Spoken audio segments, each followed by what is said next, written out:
Hello once again, everyone. This is Alan Cohn, a Democrat who's running for Congress in the 15th Congressional District. I hope we find you today healthy and safe, and that your family is safe and healthy. And we're going to get through this together. And we're going to continue right now our continuing conversations about the issues that are impacting us all through this terrible pandemic. And we've discussed a lot of things, including talking to a local pastor, talking to somebody familiar with the unemployment system and the challenges that businesses face. Today, we're going to talk about our hard-working men in organized labor and how they're making out. And joining us, some great friends. Ken Wood, former president of Local 79 of the International Brotherhood of Teamsters.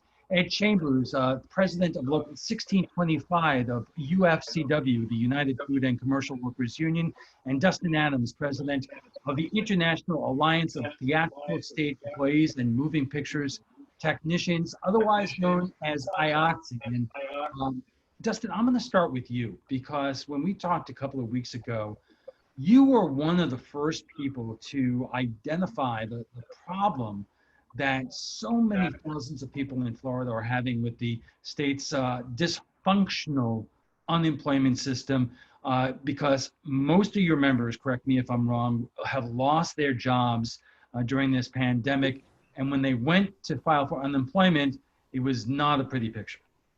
That is correct, yes. The only clarification is I'm the president of the Local 321, which is the Tampa Bay area, not the entire, that's Matthew Loeb, who's a much better situation than I'm in. But yes, our members, and we've got 155 of them here in the Tampa Bay area, and pretty much all of them are out of work. And it was a very instant thing. As soon as the state, as soon as the county started shutting down, the venues related to county or city all shut down pretty quickly. And then especially after the April 1st shutdown of the entire state, nobody's working. And so, yeah, we've got about 17 to 20% of the guys have received some benefit, but I doubt that anyone has received the full benefit that they should have received through the Department of Employment Opportunities at this point. You were flat out angry when we talked, because it has been heavily reported that the state spent over $70 million to create this website and system, and it was almost deliberately designed to make it difficult for people to use. And now you have so many hundreds of thousands of people in Florida trying to access it, and it basically crashed. When you went to your local state representatives, senators, did you get any help from anyone? Yeah, there are some.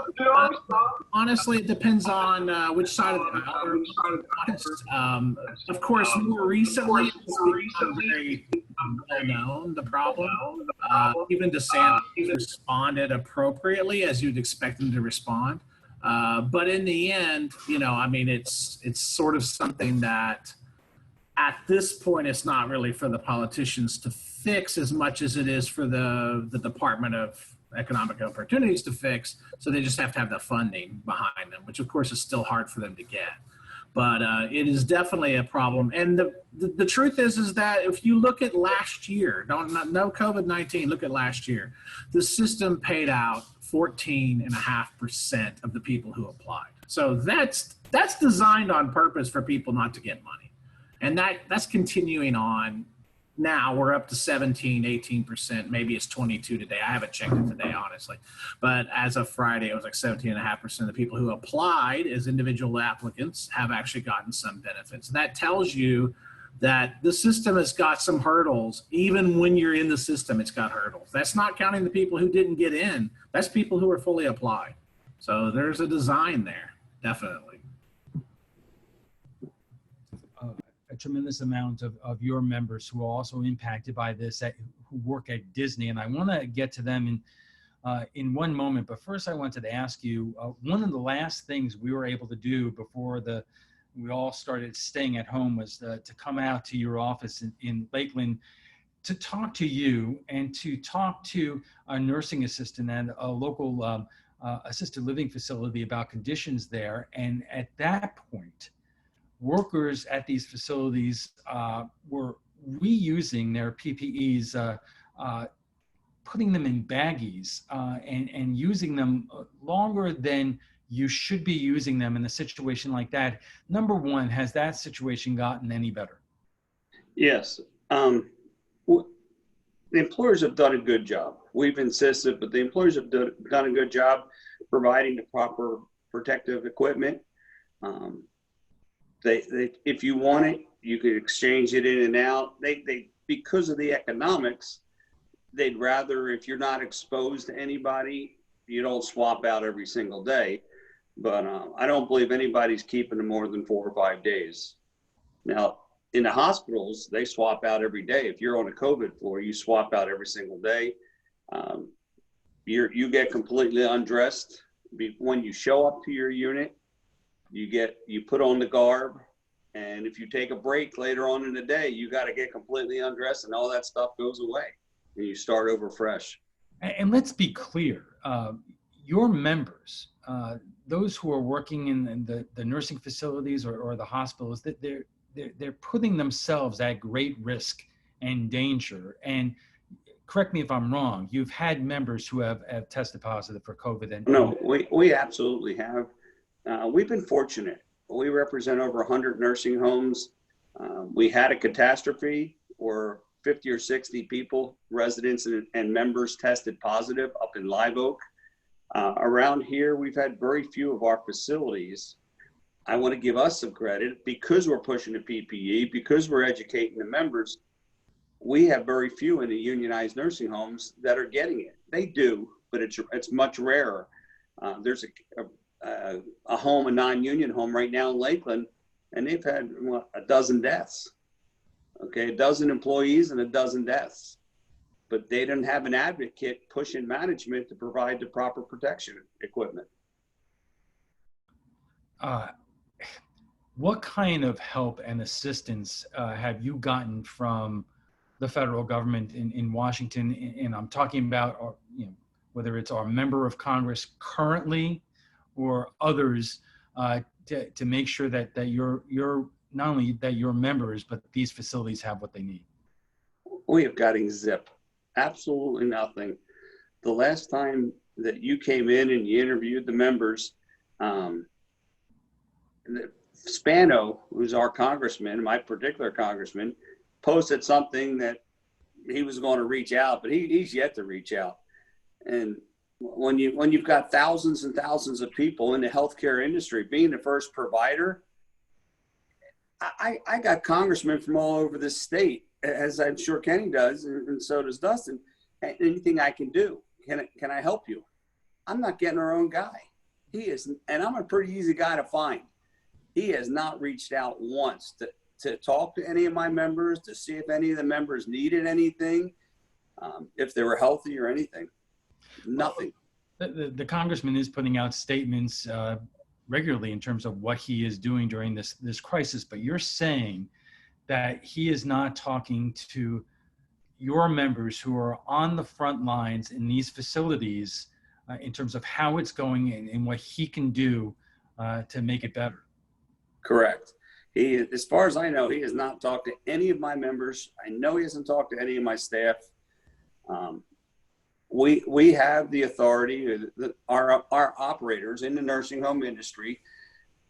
If somebody wants to be interviewed, whether it's a press or TV, we can make arrangements to have that happen.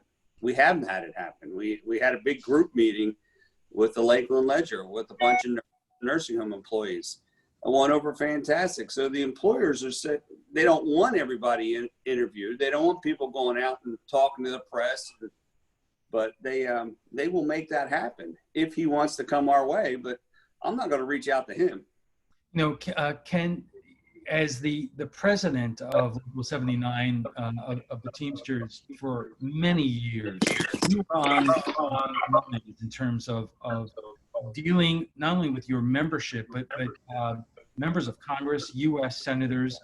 You were also a vice president of the International. I would imagine going into a national emergency like we're in right now, that you would expect the people you have supported over the years be with you and basically move heaven and earth to get working men and women exactly what they need. Alan, you broke up there just for a second about who the individual you was talking about. Well, I'm just saying, in your role as president of Local 79 and an international vice president, you have dealt with members of Congress, the U.S. Senate, for over the years in a lot of different ways. And I would imagine that you would expect that at the moment of national crisis, when your members are being impacted and we're all concerned about our lives and our livelihoods, that members of Congress would be rushing to find out what you and your members need. Well, that's true to a degree, Alan, meaning that there has been some elected officials in Washington that has reached out to the Teamsters as well as other international unions and helping, but few and far in between at this point. And as Ed said, we're the advocates for our members, and we have to be the more proactive and finding solutions to make sure our members are safe, their unemployment, their insurance, because remember, when a member is not working, their insurance lapses, and if they're not getting their unemployment, then they can't have any insurance, and it just becomes this big snowball effect. So some of our members are fortunate that they are working, some are not as fortunate. But going back to your question, no, we're having to do more of the reaching out than we're receiving. The Teamsters represent a lot of UPS drivers who are coming to our homes every single day, delivering, trying to keep the economy as best as they possibly can moving. Just the basics of delivering packages from that are coming in from out of state and around the country at a time when we're concerned about spreading this virus. I would imagine that Teamster drivers, for UPS and elsewhere, that's a hard job. And what are you hearing from the front lines in terms of how people are doing? Well, it actually starts in the morning, what we call the preloaders, and those are part-time members of the Teamsters that actually loads the trucks that goes out to make the deliveries. And so they wouldn't know what safeguards, what protections was made when that package was shipped, when it was picked up, and things of that nature. So the employer has met with the Teamsters on an international basis, has provided what's necessary for our members in the morning when they're loading the trucks, the gloves, the sanitary issues, things of that nature that has to be done.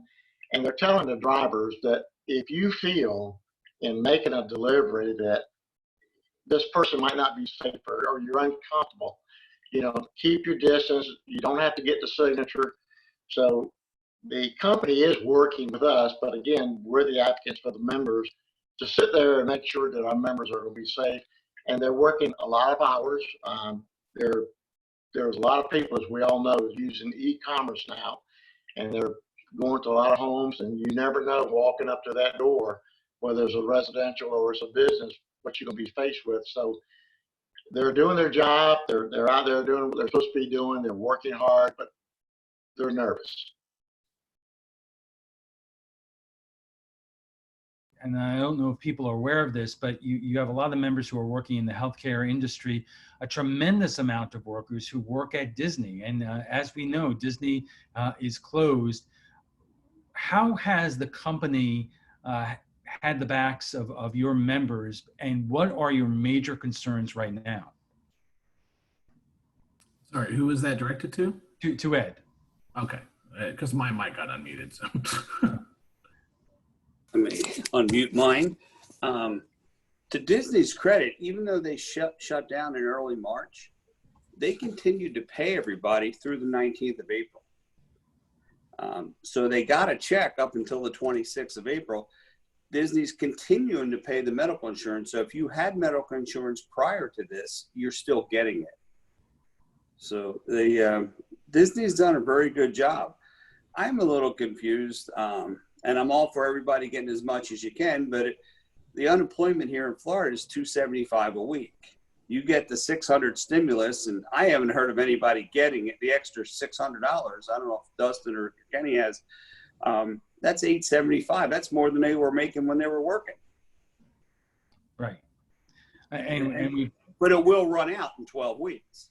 Right. And we've already heard from Senator Rick Scott basically say that he is concerned that people will like unemployment better than going to work, as if, you know, anybody would prefer to stay at home instead of going to work, which is pretty ridiculous. But the other question I wanted to ask you there is, you know, starting now, Florida is trying to get back to business, and slowly we're reopening. Are your members concerned what would happen when Disney eventually opens, in terms of that, you know, thousands of people coming in there, whether it's possible to actually even do social distancing or at a place like Disney? I get 3 calls minimum every single day. And the question is Disney going to open up? And I say, if you live in Detroit or Philadelphia or Boston or Chicago, are you going to get on an airplane and fly to Orlando? Because I'm not getting on an airplane anytime soon. I don't see how Disney, I'm sure eventually they'll open up with a slow opening where they'll open up one park, but they make their money on people coming from all over the world. We're not going to open up from all over the world. I just don't see it happening for a few more months. And these restaurants now that you can open, but you're going to only have 25% occupancy. At 25 cents on the dollar, Disney World, they're not going to open. They're better off staying closed. Well, and then the question becomes, how long can Disney afford to pay their workers, and what will happen weeks and months into the future? Well, they paid for 7 weeks, and I give them a lot of credit. That was a class move, but not even Disney World can afford to pay it forever. Insurance is a little different. They're self-funded, so you're basically paying on claims. And I can tell you, as a trustee, and I know Kenny is too, on health and welfare funds, people aren't going to the doctor now. You got to be really, really sick, or you're not going and filing a claim. So the healthcare costs are minimum compared to what they normally are. And Dustin, let me ask you this, because, you know, as we said earlier, most of your members are out of work right now. Not 100%. I think you were telling me before we started, you have employees at the Kennedy Space Center. How many are? Our local doesn't, but there is a local that does. But yes, in my local, the Tampa Bay area and through Lakeland and really 99% of Florida, there's no one working.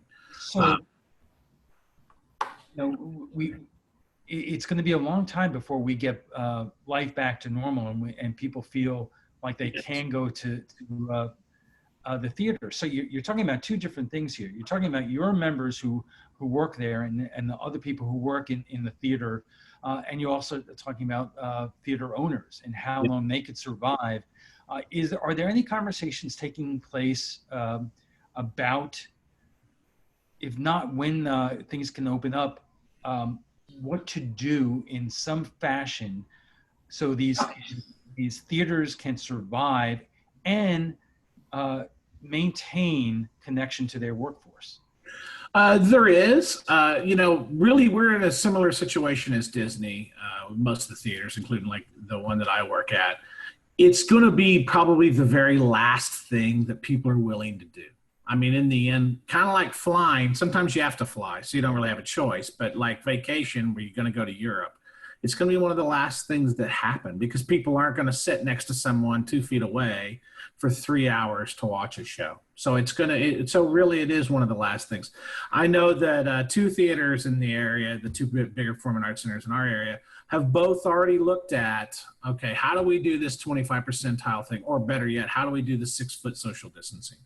And even if you skip every row and you skip every seat, so you can make people sit 6 feet apart, it's beyond that problem. How do you get them in the door? The lobbies are not designed for people to stay 6 feet apart. The bathrooms are not designed for people to be 6 feet apart. It's a problem from the moment you get in the parking lot to the moment you get back in your car, of how a theater is built. And then we're lucky in Florida. A lot of the theaters are in that are not necessarily in in a downtown. Some theaters are, obviously Miami, Orlando, Tampa's, Jacksonville, but there are also theaters in Melbourne, Sarasota and stuff that are not in the really big part of downtown. So people could get in and out of them easier. But once they're inside the building, the 6-foot social distancing thing is an issue. The reality is that our business probably isn't going to come back into theaters and the outdoor concerts till there is either, the herd, everyone's fine, because I forget what the term is, but the herd thing, or an actual forgive me, I've been seeing so many bad things on TV. Vaccination. Vaccinations. Yeah. So, I mean, basically that's really the only options. I think that people are going to want to try it before it's okay. I don't know what you guys have seen. I've already seen that today. I mean, like, today is supposed to be the day Florida's back open. And I went over and picked up some lunch through the drive-through at one of the local little mom and pop places. And they're trying to do 25%, but yet there's 100 people trying to get in their lobby that holds 10.